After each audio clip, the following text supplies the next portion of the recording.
Hi, good morning, good evening, as per your time zone. I'm Kumkum Sharma from Ryzen Bridge, and I'm back again with live open session episode 43. So, last 43, 42 episode, we are committed, we are discussing many things, and today also we'll discuss many things. So, let me just give you very quick brief how we are running these sessions and how you can share your questions with us. So, we are live on LinkedIn, we are live on YouTube.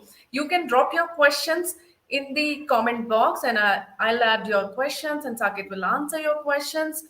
And agenda, whatever you select, it's driven by you always, not by me. So whatever questions you want to ask for related to your career growth, right certification, right training, right step, what could be the next trend, you can ask any questions. So without wasting any more time, let me start this session with Mr. Saket Bansal.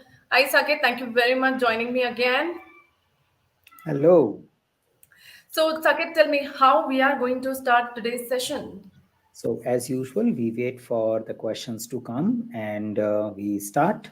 And in the meantime, we can give some briefing and details about how things are happening, what all we are doing in our organization, or what kind of training programs we are seeing interest getting built up. So, we can talk about these things and hopefully we get some queries, and then the remaining conversation will be driven by that. Yeah. So Okay. Yeah. I'll take the opportunity and I'll ask you the question. So I think now the pandemic impact is not that we can see that and world is opening, even organization are calling people to work, and we are also open for the in-person classroom. So please share your thoughts on the in-person classroom. So yes, coming weekend we are doing the face-to-face session in Delhi. We are running two programs. One is the CSM Certified Scrum Master program, and another is a Leading Safe program. I have been discussing these classroom program versus online program things before. So again, there is an inertia. There was an inertia to move to the online program. Now there is a inertia to come from online to face also, because human mind want to continue the way they are working and operating. So that's natural. I believe the online way of learning has a lot of potential. There is nothing bad about it. It gives you time and space to digest the information.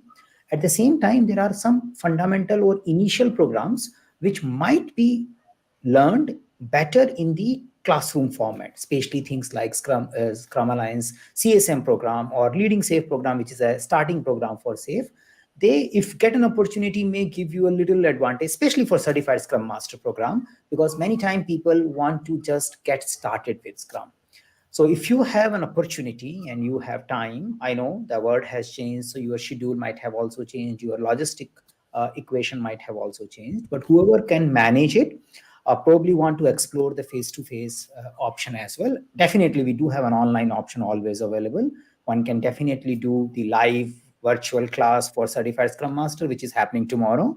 So you don't have to wait for a classroom event only. But whoever is in Delhi, Noida, nearby area, we also have an opportunity for you to join the face-to-face training next week or say coming week. So that's something we can do there. And yeah, so the major difference what I see is the opportunity to network with the fellow participants. So especially when you have a CSM kind of program, you end up meeting good number of people, say 30 plus number of people.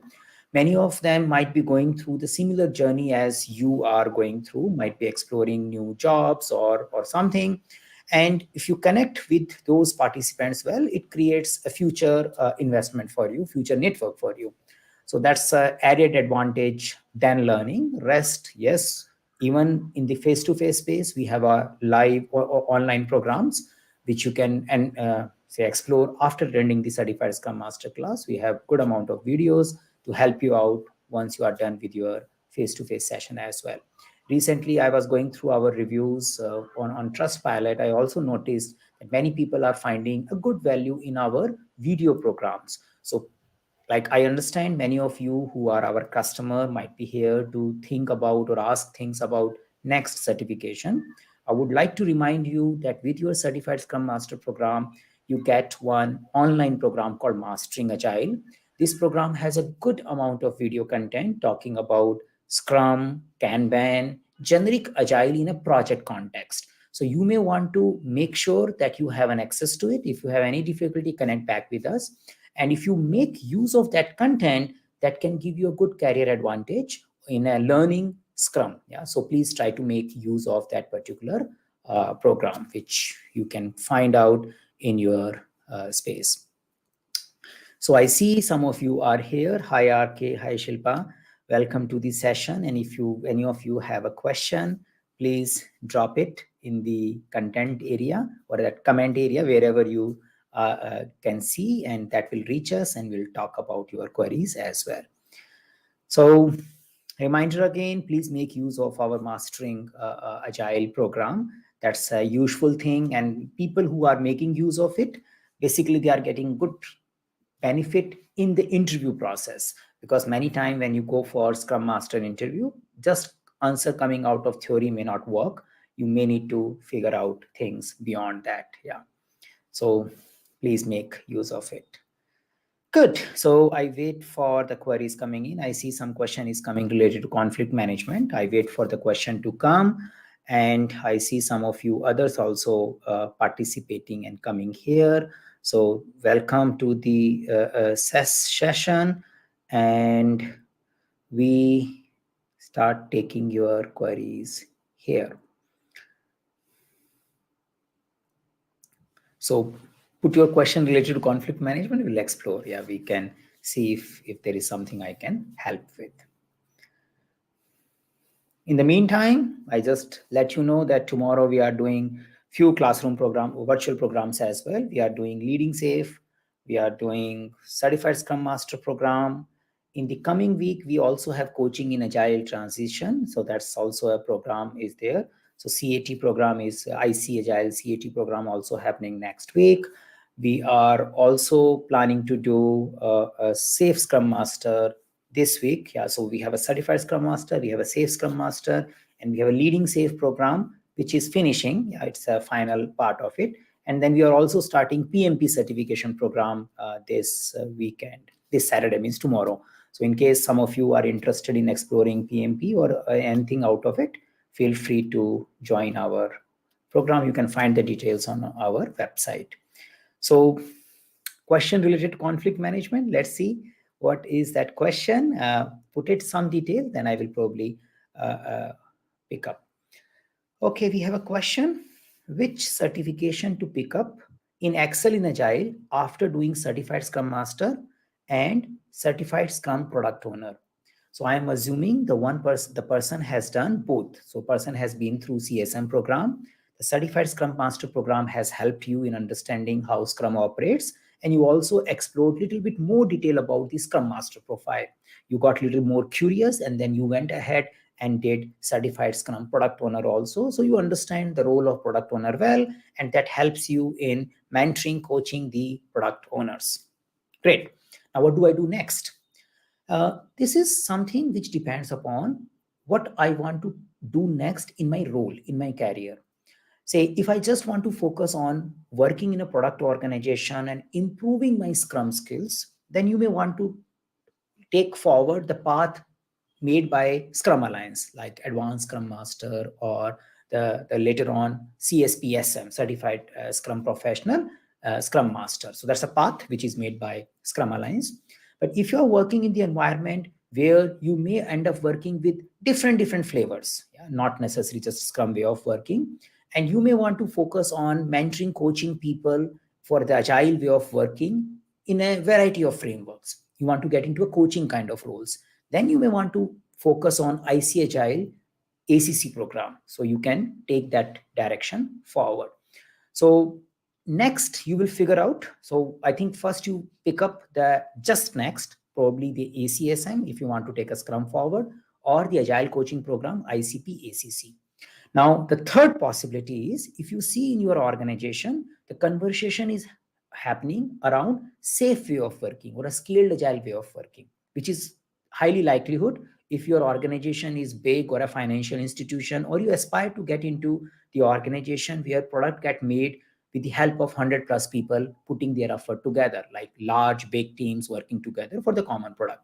So if you aspire to get into that kind of organizations as an agile guy, as a scrum master, and then take the journey forward, then you may want to also learn scaled agile framework with the help of leading safe certification.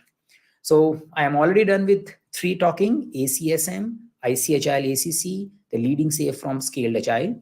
So these are the 3 which I can focus on. Since you said that I want to learn more agile, I'm not introducing PMP here because I understand you want to stick to agile oriented jobs. So either working in a one team or in a multiple team. So these are the 3 you can pick up from. Okay.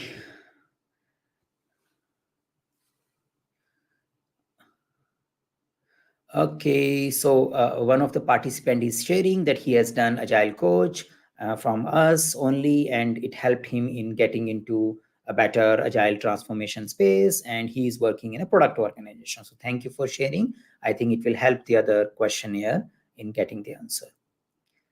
Yeah. Okay, so in the meantime, I take another question. I think conflict management question is still pending. Let's see when it comes to.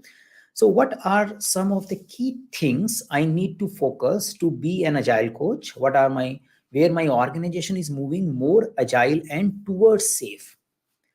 So the idea is that when you are working in a safe context, the scaled agile has their own certification roadmap and collection of certifications. So if you think, or if you are getting an opportunity to work into safe transformation, then you may need to build your facilitation, stakeholder engagement, and change handling, change management, or transformation skills. On top of that, you need to add the safe specialization on it. All these skills should speak in the language of safe. Yeah. So what are the key things I should do? In general, when I'm working in a transformation space, movement space, I should know how to facilitate large conversation. I should know how to help and talk to people. I should have a good soft skills, and then I should have a skill in designing the movement towards one way of working to another, transformation skills. So these 3 are the key areas one can focus on. Now, along with this, you should be good expertise in safe. Yeah, so you can learn, watch videos about safe. They have a good content as a scaleagileFramework.com. From a certification perspective, if you are working in the organization and want to play a role in a transformation of safe, then you may want to do safe program consultant, many times also known as SPC. I know it's a little expensive program because this is not a learning program alone. It is a kind of, you become a safe like consultant. You are authorized to teach people on safe. Then you are focusing and building your career around safe. If that is your intention, then you can do that certification program as well, because you need to speak about safe way of working. If you want to just understand the nitty-gritties of safe way of working, then I think you need to understand Scrum way of working in very well, and Kanban way of working. So in order to understand safe well, one should know the terminology of safe and Scrum and Kanban. That helps you in understanding safe well. And in order to educate and transform people, you need to know facilitation, transformation, and people stakeholder management and engagement skills. So these are the few areas I can focus on. From a certification perspective, safe program consultant. If you want to learn Kanban little seriously, then Kanban management professional certificate is also a useful program. Okay, that's the new question. Okay, I have done PSM1. Okay, should I go for Safe Agilist 5.1? Will it be help in getting the good job? So probability is yes. Yeah. So the idea here is you are working. So the certification and your experience both will help you in getting your next job. Yeah. Just one certificate won't. So I am assuming you got an opportunity to work as a Scrum Master. You are working in an organization where more than one Scrum teams are doing something here and there, but now you aspire to move to the organization where multiple Scrum teams are collaborating and taking things forward. Or you are already good with the Scrum Master thing and you want to understand so that a large or a high, like multiple team way of working, so that when you go for a next job, you can talk about how possibly Agile can be done in a multi-team, in a large organization setup. If that is your goal, then learning and doing certification on SAFe is a good idea. My recommendation is first watch some of our videos, the essential SAFe videos, so you get a feeling of it, what is SAFe. If you relate at least 30-40% with those content, and you see at some extent you can get an exposure in your organization, then doing certificate will definitely help, because your role is already having some percentage of that content, not necessarily in the name of SAFe, but you relate to it. Yeah, so that's my advice for it. If you see I'm working in a small organization setup only, they are going to work in a Scrum only, then possibly taking journey forward in the Scrum line might be a better idea. Okay. Now we have a question. How do you avoid conflict? Is it possible to completely avoid conflict? And how do you deal with multiple teams when the multiple teams are involved? So I hope when the multiple teams are involved in the conflict, or probably we can put first two questions together, and then third question we can see it separately. So let's talk about question. How do you avoid conflict, and is it possible to avoid conflict? Let's focus on that. So a conflict is usually defined as a difference of opinion when people want to do things differently, and that's why they are having disagreement about it. Now, should we have a disagreement or should you not have a disagreement? Now, there will be a possibility of disagreement whenever we are doing something new. If we have never done something, there will be a disagreement. If you are just following the previously defined patterns, there will be no disagreement. So we are expected to have conflicts when we are doing creative work. Should I, as a leader, do something to avoid conflict? The answer is yes. I should avoid unnecessary conflict. So, what is unnecessary conflict? Unnecessary conflict can come because of communication gaps, because of lack of understanding who is doing what, yeah, because of unclear roles and responsibility.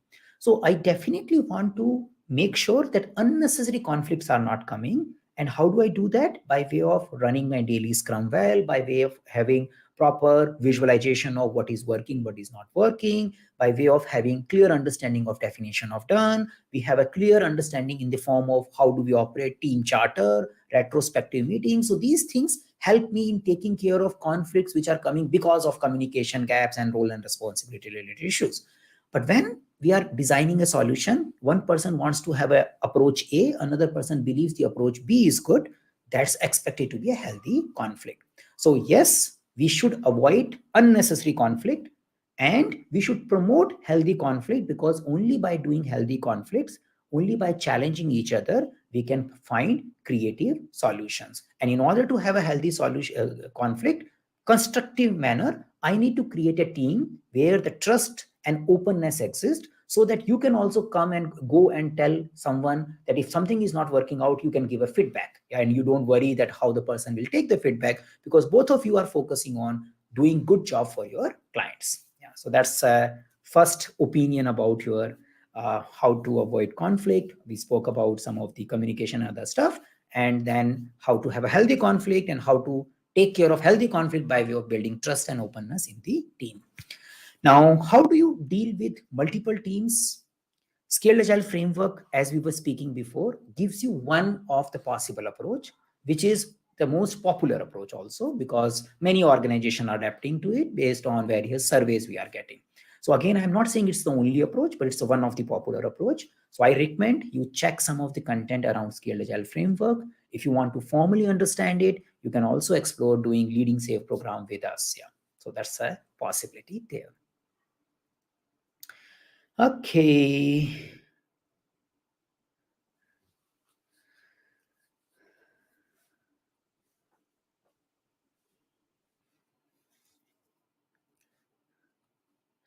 Okay, so we start with factor to choose between release train engineer certificate and SPC, the safe program consultant. Which factor should I decide SPC is good for me or RTE is good for me? And then I am already done the safe advanced Scrum Master, that's the participant is saying, and have 20 years of experience as a Scrum Master, 4 years of experience. So total experience is 12 years, and the Scrum Master experience is 4 years. Now, my recommendation is you need to decide based on what kind of role you want to play next. If you want to play a delivery role, I'm not using the word release train engineer alone. If you want to play a delivery role where you want to facilitate, integrate, and you want to drive the program, that seems to be your intention because you have done Safe Advanced Scrum Master. Then, from a branding perspective, you are expected to do an RTE certificate. Most of the time, what I see is people who are doing release train engineer certificate, they have a little bit exposure of working as an RTE. If the people who want to transform into RTE, they usually take advanced Safe Scrum Master. That seems to be the step you have already taken. So my recommendation, if you want to aspire to get into delivery role, then try to assist the current release train engineer. I am hoping that you are working in a safe context, and then maybe after getting some exposure, then go for a release train engineer certificate. So that will help you to brand your certificate as well as profile that I am looking for release train engineer profile very, very seriously. But if you want to get into the transformation consulting jobs, where you go into the organization, you talk about safe, you design their release train, and then you leave. You go to another organization. You are not expected to take care of delivery. You are there as a change agent. That's how the Scaled Agile also define SPC certificate. So SPC program as a brand is designed for those people who go into the organization, change the organization, and then put it at a sustainable pace and probably go somewhere else. So if you want to get into the job of consulting, where you are a coach, mentor, and you want to do those kind of jobs only in future, then SPC certificate is a good idea. Maybe you want to build your career as a consultant, not necessarily always safe consultant, then you can add some more skills along the way, like Kanban way of working or Agile way of working. So sometimes there is a more safe, sometimes there is a less safe, but you are there as a trainer and coach for various ways of working. So that could be, if your future path is that, then you do for SPC. Now, both of these certifications are expensive, but the SPC has a recurring expense also, which is high because their renewal fee is around $900, whereas an RT is a usual one with other things. So, and why? Because they are expecting the SPC should be remain professionally committed to safe, and they should be training and educating people around safe, and that's why the renewal fee is high for SPC.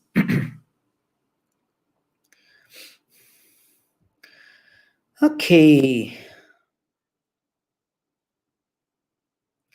Now, we have a question. How do we handle the situation that we got failed to deliver a story points in a stream?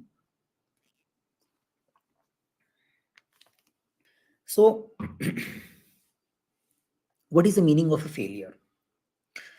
The possible meaning of a failure is we planned 20, we could deliver 15.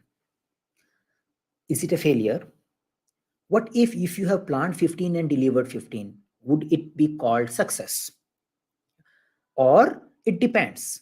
So the idea is the delivery of a story point is not, or a delivering X number of story point don't necessarily means that you had a productive sprint or a bad sprint. It depends upon various other context. If the delivery is not happening because of poor coordination, communication, poor engineering practices, lot of defects coming out of it, then we definitely need to reflect seriously on it. If the delivery is not happening because of unforeseen risk, unforeseen dependency, or unresolved dependency, some technical breakdowns, then probably we need to just little bit more conscious about such kind of things, but it is not a big failure. So just by saying that it happened this way, we should not judge that it was a failure or it was a good. Yes, there is an information we could not deliver what we planned as a sprint. Yeah. Now, second level of conversation starts.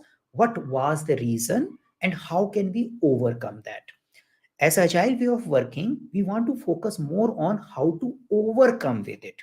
If as a manager I start focusing on why you did that, then there is a possibility next time onwards people will start playing safe. They will try, they will estimate higher numbers, they will commit less, and because everybody wants to make sure that we don't fail, and when we don't want to fail, then we will definitely put a lot of contingencies into it. So my recommendation is, if you are a space where you are seeing these things, uh, not to make people too much focused on the amount of work or a story points they have delivered. Get into the details and focus on what worked and what we need to improve. And for that, they are the one who can find out in detail. So we should do a retrospective with the people, find out what are the major causes and how we can make better use of our time and energy so that we deliver better.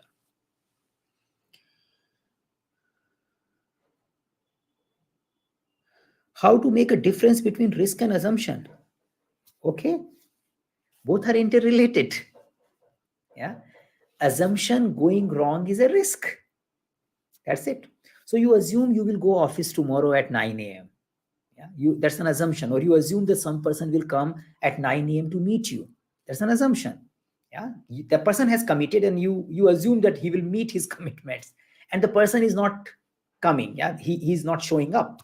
It's a risk because your assumption can go wrong. So whenever we do any plan, any forecast, we make assumptions. So say I am planning for a month. I'm assuming the people who are getting planned, they will not take unscheduled leave. And if, or that could be a one assumption, and if one person end up taking unscheduled leave, it will become a risk. So assumption always triggers risk because we need to track assumptions because they may not hold true, and if the assumption will not hold true, it's a risk. Yeah, so your assumption became a risk.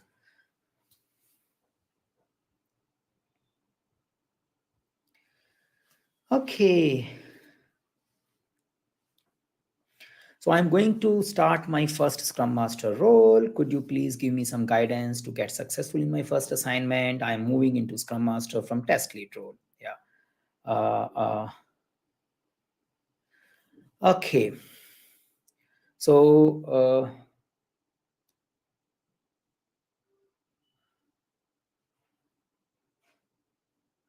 okay, I think there was a little delay between the questions were coming to me and I was looking at. So I'm looking at this question now. So I'm working as a Scrum Master.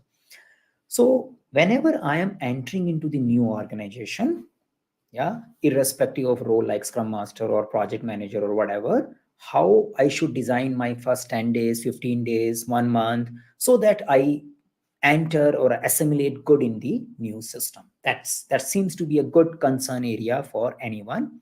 And I see that there you may find various advices around it. Again, there is no perfect path, but there are possible ideas. My idea is, whenever we are getting into the new space, I need to learn more rather than teach. Yeah. So initially, when I am new to the organization, I won't recommend till the time somebody asks me to recommend. Yeah. Because I have a limited knowledge about the organization. So I don't deny or I don't undermine whatever practice the organization is going through, even if that seems to be a bad practice. But I'm learning what makes that particular practice really survive in this particular organization. So I learn about the organization. Now somebody will say, how do you learn about the organization? Yeah. So I observe the conversations which are happening in the team in various meetings.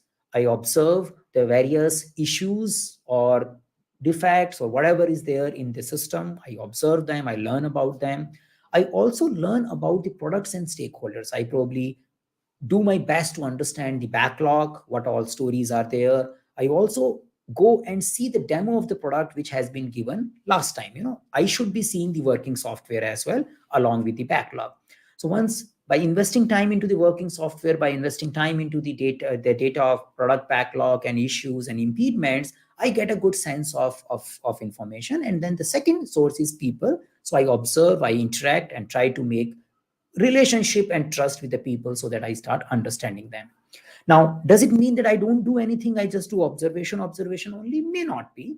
You start facilitating people. You try to be as useful you can. Yeah? So you take permission to facilitate. You take an agreement that should we run a daily scrum? Should I handle this? Should I give you a structure to do a sprint planning meeting? Can I update this thing into your tool like Jira? Okay, where can you find this information? So I help people to learn Jira kind of tools whenever they have, probably there is an opportunity. I try to facilitate. I track impediments. I work with those stakeholders who are responsible for giving me some information about impediment. So I do my best to resolve impediment. I do a good facilitation. So these are the things I do as a service, and then I'm doing observation. What I should not do, giving advice to do something else. Yeah, I should not do until unless I ask to do so, because I am observing how things are going. I don't tell something is agile or not agile in the initial stage. I am just learning. Yeah, so that's, and probably depending upon what response you get by doing all this, you will find your way forward. Okay. Okay, so we got a one answer related to failure to story points also. Good, good, good. Looks like there was an answer for that question. Two answers. Great.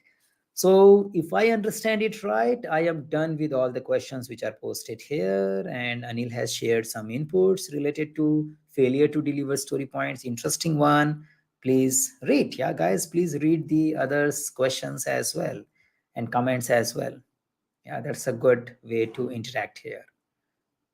I'm just cross-checking if I might have missed something.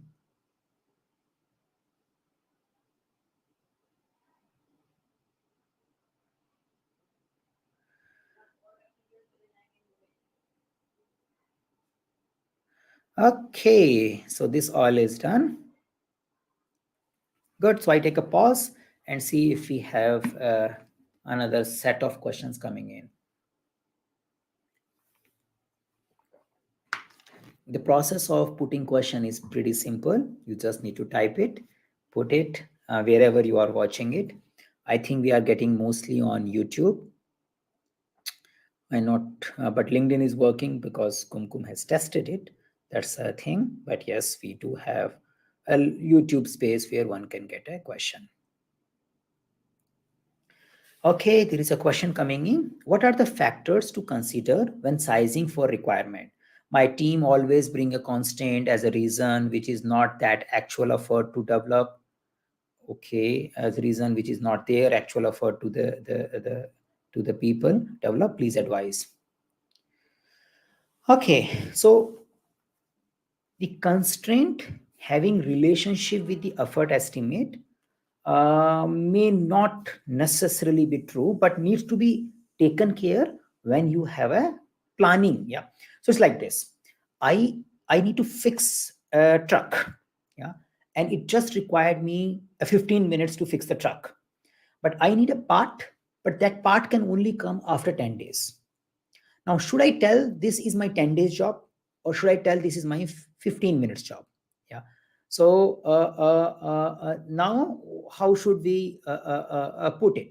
So in general, what we suggest is it should be put as a 15 minutes job, but with a visualization, with a clarity of that it has a dependency which has to be resolved before we can schedule it. Yeah. Because if I put that job as a 10 days job, and if I end up finishing it, I can't bill it for 10 days. It was a 15-minute job in a way, because it is not something where I invested 10 days for it. It was a dependency.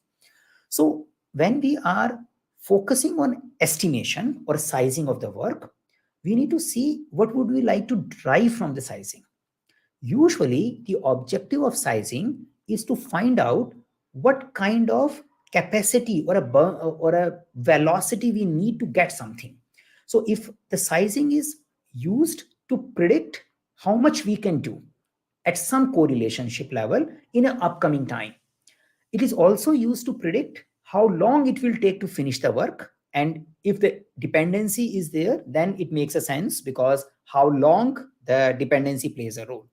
So usually what I recommend is that we should not have a dependencies which are coming in a near term work. We should resolve them as early as possible. And when we are, probably we can track separate lists for dependencies, which can help us in tracking them and factoring them when we are planning our duration.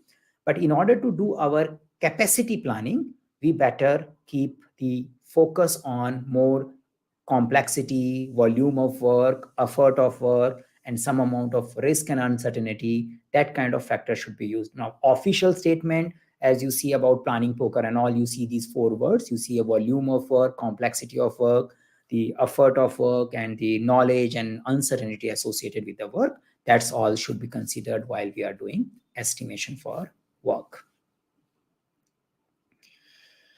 Okay. Hi, David. Good to see you here. I know we kind of left Clubhouse in a way. I'm just exploring what to do. We were not getting desired traction. So we are here.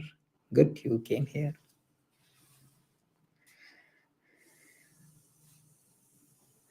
Okay. Will a CSM certificate sufficient to restart a career as a Scrum Master?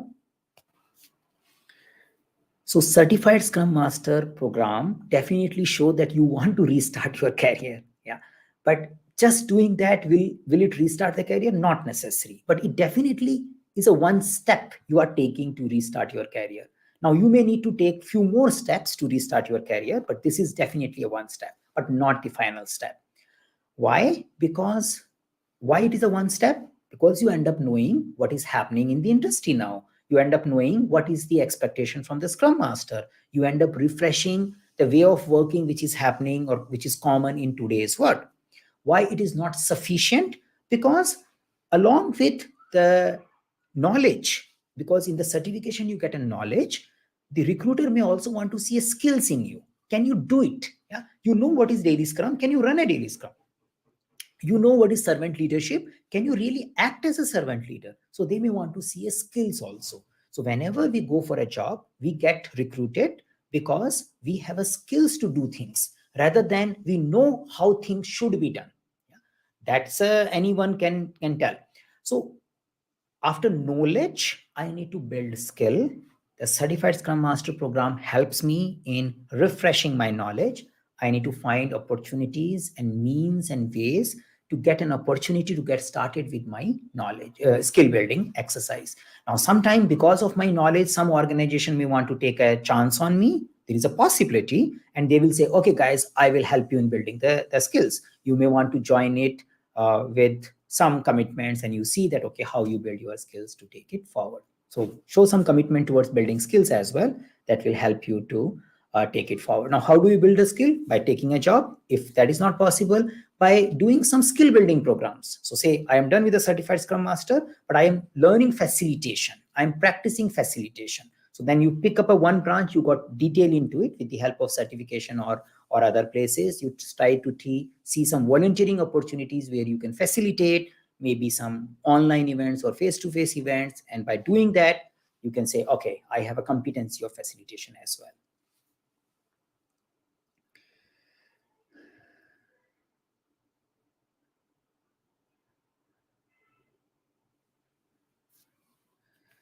Okay, so we have a question. How the bug can be taken to the sprint?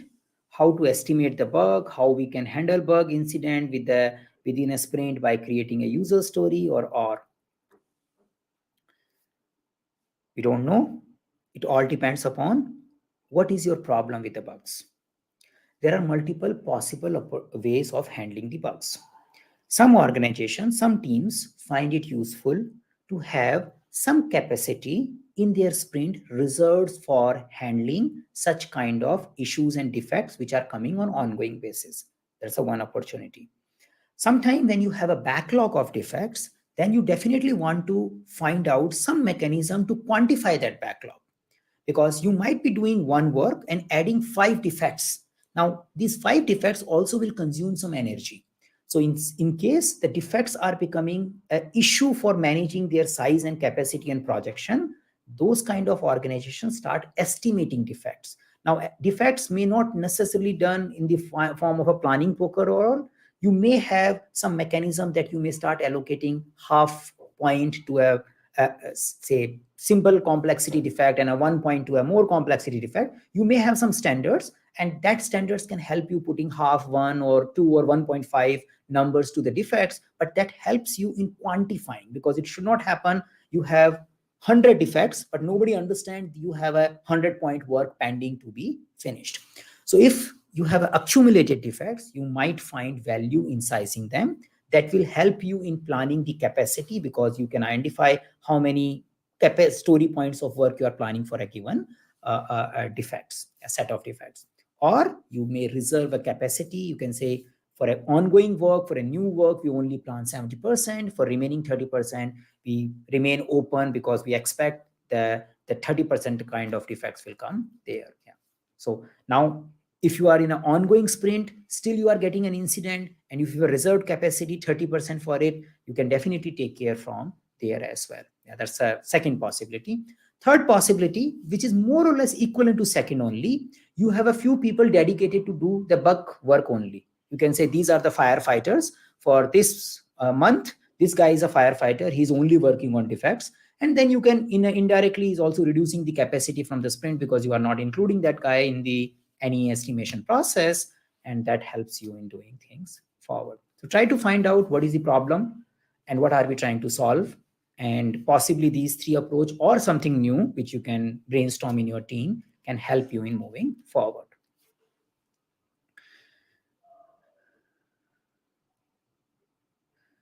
Okay, any book on mastering Agile? So in the Scrum, there is a book named Essential Scrum. If you feel that you are new in Scrum, then you can pick up that book. That's a good book for understanding Scrum. The Mike Cohen's book related to Agile estimation and planning is also good. The Mike Cohen also has a user story book, but there is a content overlap between these two. So I would say that you can pick up the Agile estimation and planning if you just want to understand the generic Agile hot topic of estimation, Mike Cohen's book. And Essential Agile helps you in understanding topics like how to take care of defects, should we have defects as a separate capacity. So whatever I'm discussing here, that also gives you a nice idea. So that book has nice idea. I think so. So these two books are good starting point, and then you will know how to figure out more ideas from there. Okay. How do you resolve if you get into conflict with your hires? How do you resolve your own conflicts? Simple. So if you have an opinion and the other person has a difference of opinion, ideally the people in the conflict are the best people to resolve that conflict. So how do we resolve that? I focus on the goal rather than the opinion first.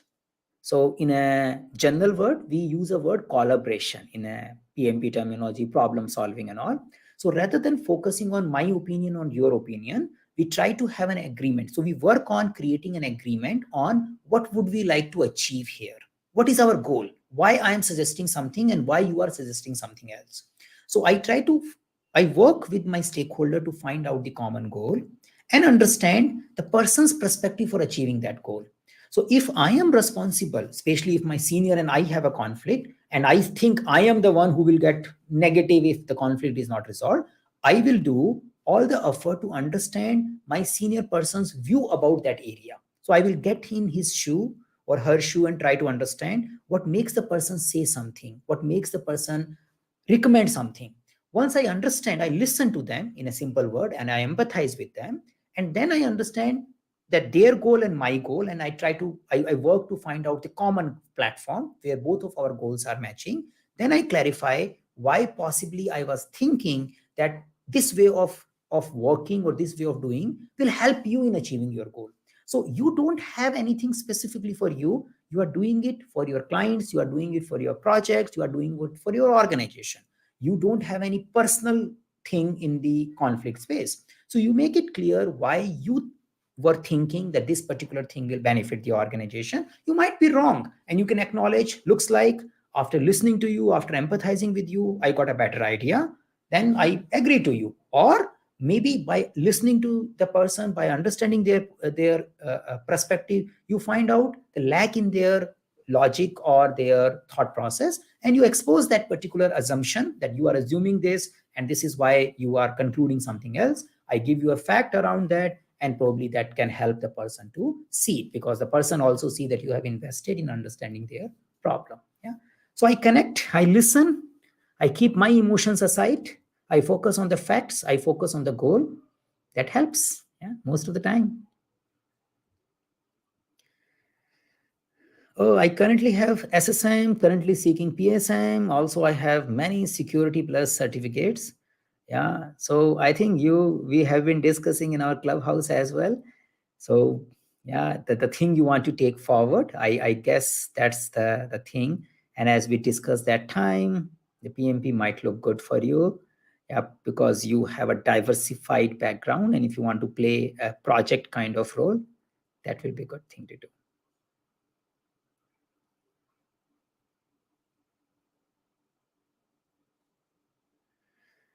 Okay, how to control scope creep in hybrid project, transitioning from waterfall to agile, or in a typical agile projects. That's the thing. Yeah. So how do we handle scope creep? So the whole understanding of scope creep is that we have some agreement about the work, and without thinking much, we started adding changes into it. Yeah. So the scope creep, as defined in our project management literature, is uncontrolled expansion of scope. So how do you control the uncontrolled exception of the expansion of the scope? By involving the right stakeholder and doing right due diligence. So in the case of our traditional way of working, it was linked to change control board. That okay, if our stakeholders are suggesting something which might look small, we should not undermine our change process and take it to a change control, because that was a mechanism of ensuring proper change. In the agile way of working, the same is applicable. The only replacement is change control is replaced with backlog refinement. So the right stakeholders, when we are discussing it, is a backlog refinement group. So we need to ensure whenever the changes are getting discussed, we have a right stakeholder involved, and we can have a backlog refinement activity. It could be a meeting or it could be done with the desired people, but without following our agreement on backlog refinement or change in the backlog description, we should not change it. That's it. Now, it is in both the way, be it a traditional way or be it an agile way or hybrid way, nobody is saying don't change. We should always be open for change. The only thing is we should not change without involving the right people, without doing due diligence about it. So that's the process remains irrespective of life cycle. That's the goal. We implement it, change control board mechanism in the traditional way of working. We implement by doing backlog refinement or having a product owner as a role who plays a key role in a backlog refinement to lead the change in the scope as it occurs.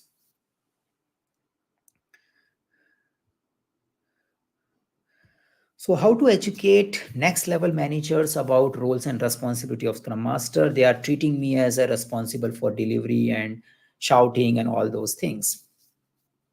So what I see is it all depends upon organization culture. Just a label cannot change the role. And the delivery guy, be it a project manager, is not necessary to be also shouted upon. We are not saying, if I'm a project manager, you can shout on me, but if I'm a Scrum Master, you should not shout on me. So that's possibly not be the case. Yeah, it might be just there is a label and people don't care what you called. If the senior wants to have a delivery oriented approach, they do it. Yeah. So the culture plays a critical role other than just having a title around you. Now you probably can say, like you probably can reframe or rephrase this problem. How do we handle the senior stakeholders who have a controlling mindset? And I am expected to run a facilitating mindset, but they are trying to limit my options and they want me to follow what they want and they want me to do so many things, which I believe if I do it, that is not healthy for the overall project goal. So take it the problem like this, that okay, this stakeholder wants me to do something, and I think doing this will be bad for my team, for myself, as well as for the stakeholder also, because but he's not understanding it. So once you have that clarity, then probably you can find out why you are the one who are not doing a delivery in a particular way rather than doing in a servant leadership way. So we need to take care of their concern. What makes them shout? We need to understand that. Rather than saying this guy is a old mindset, we need to understand what are their needs and expectation which are not getting met, and how do we understand that in a different way we can ensure their need and expectation will get met and they don't have to shout anymore. But again, there will be some cultural issues which may prevail. Yeah, but if it is a one or two stakeholder issue, then probably you can rephrase this question in a way that what makes this guy shout? How can I make him feel good about our work? And he also enjoy and I also enjoy. Then if you go from that mindset, probably you can find that out. Yeah, that's what I can say. But yes, there are organizations where it is a hierarchy of culture where it runs from top to bottom. So you decide yeah, if you want to work in that culture or not. Okay, so hopefully we are done with scope creep. We are done with conflicts and senior management issues. Looks like a lot of soft skills coming today. Incidentally, I was working on a presentation on stakeholder management today. I have a presentation in one organization next week, and I was thinking about many of these issues. Yeah, how to work with the stakeholders, how to empathize with them. Yes, we have a PMBOK stakeholder management process and all, but yes, yeah, how do we really get into the actionable insight from that process? So that was I was also thinking before doing this class. So incidentally, we end up having a lot of conversation around that. Okay, so final moments, if you have anything which can help you in discovering something. Okay, we have a question. Who is responsible for show and tell session? A typical agile project. Is it a developer or a test team? So see, there are three words which are difficult here, and that's why the typical answer becomes difficult. So there is no project in a typical agile way of working. So when you have a project, it means you don't have Scrum way of working. Yeah, you have a product, you because Scrum way of working is good for product. So as soon as project comes, then we have some interrelationships, some customization which needs to be taken care. And then you talk about dev and test. Again, that doesn't mean a typical agile should not have boundaries of dev and test. It should have just a team. So let's focus on, in my project, in my situation, who should do show and tell, yeah, or who should do demonstration and releases. That's the whole idea. The idea is anybody can do it. That's what we want to have it. I know I have worked in the organizations where demonstration was only possible if the testing team guys does it, because the developers were not having any clue of the whole flow. And I also been through the challenges we faced because of lack of understanding in developers about the whole flow. They were only doing part of the work. Someone was telling them do this, do this, do this, and they were doing that part. So in general, I should be identifying, or we should work together to keep changing the responsibility of demonstration in our team, primarily for the purpose of not to have a single point of failure, which means if one person is not available, we are not looking for that, okay, what do we do today? And second, the ability to give a demonstration about your whole product makes you aware of the whole product. And that awareness is not only needed in the testers. Many times the testers, the person who is designated as a tester probably will be doing integrated flows, but the person who is designated as a developer may not be doing that particular flow. I remember once in my space, there was a report and the report was not showing the right information. I went to the developer and I said, this report is not showing you the right information. This value is wrong. Now the person replied to me, I'm taking from that table, and whatever is there in that table, I'm showing it here. I says, okay, but from where the whole information is coming, that I don't know. Yeah, you probably need to talk to someone who is populating that table. So that kind of problems, and you can see that if I don't have that idea, the coordination will take time, and my whole understanding of requirement will be insufficient because I am just relying on a table showing something. So please try to create common understanding in your whole group. Anyone from the team can give the demo. Even the Scrum Master should be able to give the demo at some point in time. Yeah, there could be some technical here and there, but yeah, that should be the shared responsibility. You will get benefits. It may take time, but you will get benefits. Rest, you need to see what kind of skills you have in your team. Yeah, that sometimes becomes a barrier for this whole process. Great.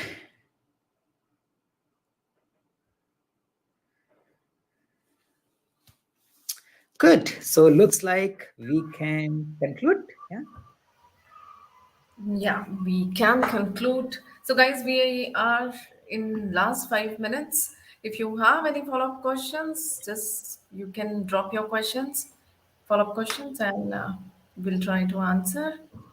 And if not, I think, yeah, we'll wait for 1 minute and then we'll conclude the session.